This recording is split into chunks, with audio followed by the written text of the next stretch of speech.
Uttar Pradesh TGT और PGT 2024 के examination pattern में और सिलेबस में भारी परिवर्तन हुआ है। अब आप ये कहेंगे तो हमें पहले से पता है। अब इसके ऊपर चर्चा करने का सबसे महत्वपूर्ण विषय ये है कि जो आप पढ़ रहे थे उससे आपको अलग क्या पढ़ना है और कैसे पढ़ना है, जो कि वीडियो में चर्चा का विषय होने वाला है ना। क्योंकि किसी भी एग्जामिनेशन को क्वालिफाई करने का के दो ही तरीके होते हैं। अगर आपको ये पता चल जाए कि पेपर में पूछा क्या जाने वाला है, और पूछने के साथ साथ अगर आपको ये पता चल जाए कि उस दिशा में आपको पढ़ना क्या है, तो आज हम उसी के बारे में चर्चा करने वाले हैं। बिल्कुल, यूपी का टीजीटी पीजीटी 2024 फिर से चर्चा का विषय है। 2024 में बिल्कुल इसमें कोई शक नहीं है कि उत्तर प्रदेश का टीजीटी पीजीटी और भी भारी वैकेंसीज अनाउंस की जाएंगी। पर कितनी की जाएंगी, कब की जाएंगी, क्या वजहें होंगी, इसके ऊपर हम चर्चा नहीं करेंगे, क्योंकि हमारे पास इसके ऑफिशियल नोटिफिकेशंस नहीं है। लेकिन जो हमारे हाथ में है, जो आयोग द्वारा रिलीज कर दिया गया है, उसके बारे में चर्चा करनी तो बनती है, और वो है आपका एग्जामिनेशन पैटर्न और सिलेबस। तो शुरू करते हैं।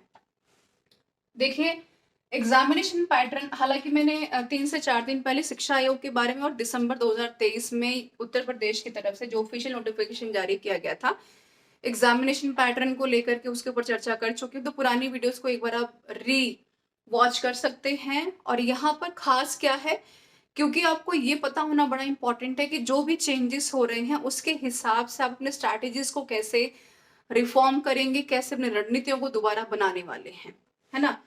तो एग्जामिनेशन पैटर्न में आप सबको पता है कि यूपी टीजीटी पीजीटी का जो पहले हमारा पेपर हुआ करता था, उस पेपर में 2 घंटे के पेपर में आपका सब्जेक्ट कंसर्न केवल पूछा जाता था, है ना। यानी कि उदाहरण के तौर पर मान लेते कि ट्रेंड ग्रेजुएट टीचर में अगर आप होम साइंस से, पोस्ट ग्रेजुएट टीचर में अगर आप यहाँ पर हिस्ट्री से अपियर हो रहे हैं, तो जो भी कंसर्न विषय था आपका, सिलेबस के हिसाब से आपको पढ़ना पड़ता था। अब आप ये सोचेंगे कि क्या सब्जेक्ट कंसर्न का भी सिलेबस चेंज हुआ है, तो बिल्कुल नहीं हुआ है।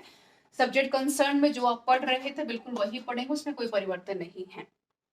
2 घंटे का आपका पेपर होता था, है ना, नेगेटिव मार्किंग होती नहीं थी, ये सारी चीजें, और इंटरव्यूज होते नहीं थे।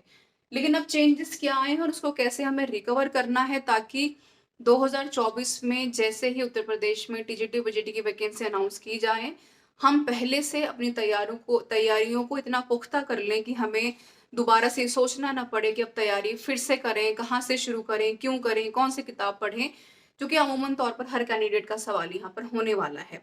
तो किसी भी कामयाबी की या फिर किसी भी लक्ष्य की तैयारी डे 1 से स्टार्ट करनी होती है। नोटिफिकेशंस आना ही है, चुनाव का माहौल है, 3-4 साल से वैकेंसी आई नहीं है, तो वैकेंसी का आना तो इंश्योर है। अब इंश्योर क्या करना है, आपकी तैयारी, और तैयारी कैसे करेंगे, जो काफी इंपॉर्टेंट है आपका जनरल पेपर 1 में।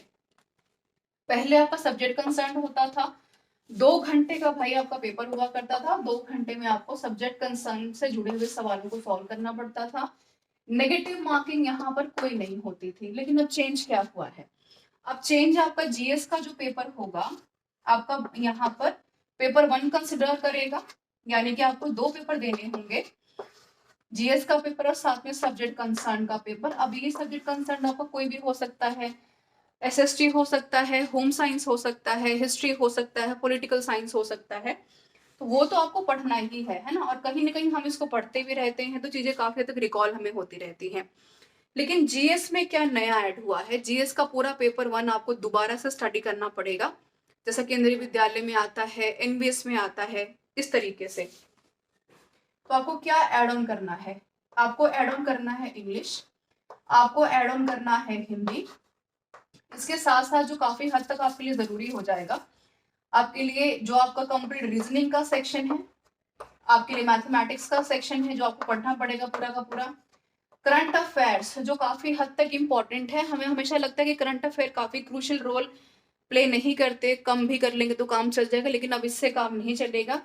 करंट अफेयर्स के साथ साथ जो चीजें आपको कवर करनी ही करनी है, वो है आपका स्टैटिक जीके, है ना। जैसे आपकी लूसेंट की किताब है, आप पढ़ते हैं कि भाई हिस्ट्री में, पॉलिटिकल साइंस में, जर्नल जो चीजें हैं जो आपको पता होनी ही चाहिए। इसके अलावा जो नेशनल इंटरनेशनल आपके रिलेशनशिप है, इंपॉर्टेंट समिट है, स्पोर्ट्स है, नेशनल अवार्ड्स हैं, ये सारे आपको कवर करने पड़ेंगे जीएस के पेपर में, जो कि आपके लिए काफी जरूरी होने वाला है। अब आप ये सोचेंगे कि चलो वेटेज मेंटेन कर सकते हैं, इसको पढ़ लेंगे कम, थोड़ा बहुत सब्जेक्ट कंसर्न तो आता है। ये गलती मत कीजिएगा, क्योंकि अक्सर हम ऐसा ही करते हैं। सब्जेक्ट कंसर्न सब पढ़कर जाएंगे, डिफिकल्टी लेवल सबके लिए उतना होगा जितना आपके लिए होने वाला है। लेकिन जो चीजें आपको स्कोर करेंगी, जो आपको पुश करेंगी, वो है आपका जीएस का पेपर 1।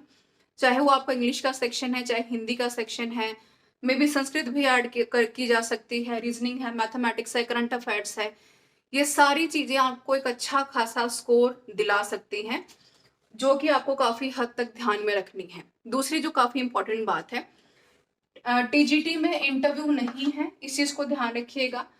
पीजीटी में इंटरव्यू आपको देना पड़ेगा, जो आपके सिलेक्शन को काफी हद तक इंश्योर करने वाली है।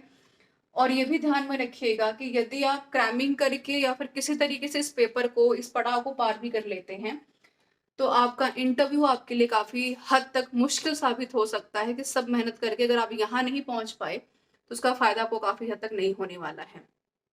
तो इन शॉर्ट मैंने बता दिया है। अब आपको करना क्या है, देखिए उत्तर प्रदेश में टीचिंग की अगर वैकेंसी की हम बात करते हैं, तो जुलाई के बाद ही कोई ना कोई पेपर यहाँ पर होने वाला है। वैसे में आपके पास अगर मोटा मोटा देखा जाए, तो 4 से 5 महीने का एक ठीक ठाक टाइम आपके पास है। ऐसे में अभी आपको डिसाइड करना है कि जनरल पेपर का जो एक नया वेटेज यहाँ पर ऐड किया गया है, उसको किस तरीके से आपको प्रिपेयर करना है ना। क्योंकि इतने बड़े ठीक ठाक सिलेबस को पढ़ने के लिए कम से कम आपको 3 महीने का टाइम चाहिए। सब्जेक्ट कंसर्न भी है, प्रैक्टिस भी है, प्रीवियस ईयर पेपर भी है, वो सारी चीजें आपको ध्यान में रखनी है ना। ये तो हो गई एक अलग बात।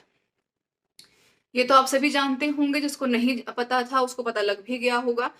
अब हम यहाँ कह रहे हैं कि भाई ये सब तो ठीक है, लेकिन हम स्टार्ट कैसे करें, है ना। स्टार्ट करना एक बहुत बड़ा काम होता है किसी को, बाकी रहती सहती जर्नी तो हम पूरी कर ही लेते हैं। अब स्टार्ट कैसे करना है, जितने भी अभी तक सेंट्रल गवर्नमेंट के और उत्तर प्रदेश में यूपी पीसीएस के सब्जेक्ट कंसर्न के पेपर हुए हैं, जैसे अगर यूपी पीसीएस की बात करते हैं, हिस्ट्री का, पॉलिटिकल साइंस का, ये सारा सेक्शंस आपको देखना है।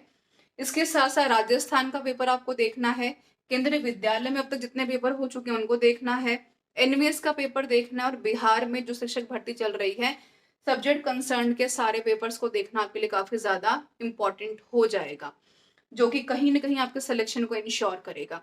अब आप ये सोचेंगे कि सिलेबस को पढ़ने से पहले पीवाई क्यों स्टार्ट कर दें, क्योंकि इतना सब कुछ आप पढ़ चुके हैं। अगर आप ऑलरेडी टीचिंग एग्जामिनेशन की तैयारी कर रहे हैं, तो ये कहीं ना कहीं चीजें आपने देखी हैं, पढ़ी हैं। चाहे आप यूजीसी नेट दे रहे हैं, केबीएस दे चुके हैं, एनवीएस दे चुके हैं, चाहे आप बीपीएससी दे रहे हैं, तो ये बहुत जरूरी है कि स्टार्ट करें प्रीवियस ईयर पेपर से, अपना लेवल चेक करें, और लेवल को ध्यान में रखते हुए जीएस के पेपर 1 को प्रिपेयर करना काफी ज्यादा आपके लिए इंपॉर्टेंट होगा।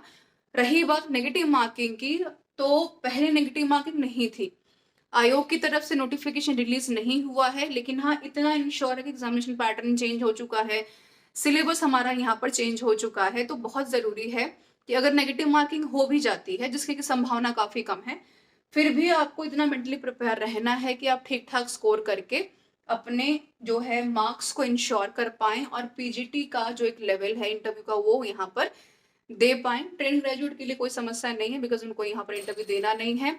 हाँ, अगर हो जाए मौके पे कुछ परिवर्तन, तो एक अलग बात है। तो इस चीज को ध्यान में रखिएगा, यानी इंग्लिश, हिंदी, रीजनिंग, मैथ्स, साथ में static, GK, current affairs, international relationship, national sports, international sports, ये सब आपको पढ़ना पड़ेगा। तो अब 2024 में उत्तर प्रदेश में अध्यापक बनना पहले तो मुश्किल था ही, अब और ज्यादा मुश्किल हो गया है। लेकिन अगर आप चाहें, सही रणनीति के द्वारा तैयारी करके इस पूरे पड़ाव को पार कर सकते हैं। सब्जेक्ट कंसर्न का सिलेबस चेंज नहीं हुआ है, वो सिलेबस वही है, वो कहीं से भी आपको अवेलेबल हो जाएगा। बाकी अगर आपको पूरा सिलेबस चाहिए जीएस का भी, साथ में यूपी डीजीटी पीजीटी का, तो आप यहाँ पर टेलीग्राम चैनल, जिसका लिंक डिस्क्रिप्शन बॉक्स में है, जाकर के क्लिक कर सकते हैं, और पूरा सिलेबस यहाँ पर आप डाउनलोड कर सकते हैं। कोई सवाल रह गया हो जो यहाँ पर क्लियर नहीं हुआ होगा, तो जरूर एक बार कॉमेंट करके पूछिएगा।